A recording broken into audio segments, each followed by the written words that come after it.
নবীজি বলেন, হে মানুষ, তোমরা গোপন শিরিক থেকে বাঁচো।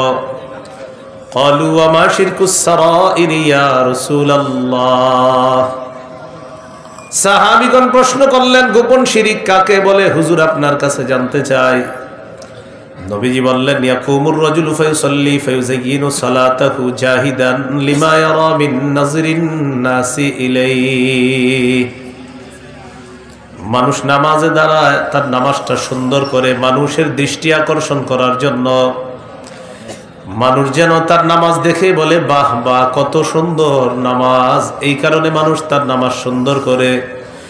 নবীজি বলেন, কেউ যদি মানুষকে দেখানোর জন্য তার নামাজ সুন্দর করে, ফাযালিকা শিরকুস সারাইর, এটাই হলো গোপন শিরিক। বলি নাউযুবিল্লাহ।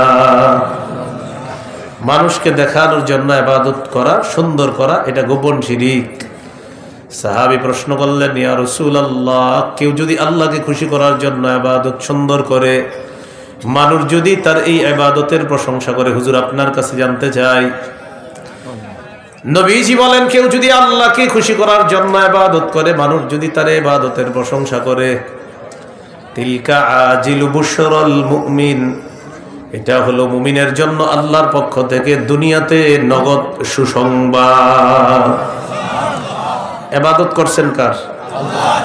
তো আপনি সুন্দরভাবে ইবাদত করছেন আল্লাহর, মানুষ প্রশংসা করছে। তো ইবাদত যদি আল্লাহর করেন, মানুষ যদি প্রশংসা করে, এটা মুমিনের জন্য দুনিয়াতে নগদ সুসংবাদ। দুনিয়াতে মুমিনের জন্য এটা নগদ সুসংবাদ।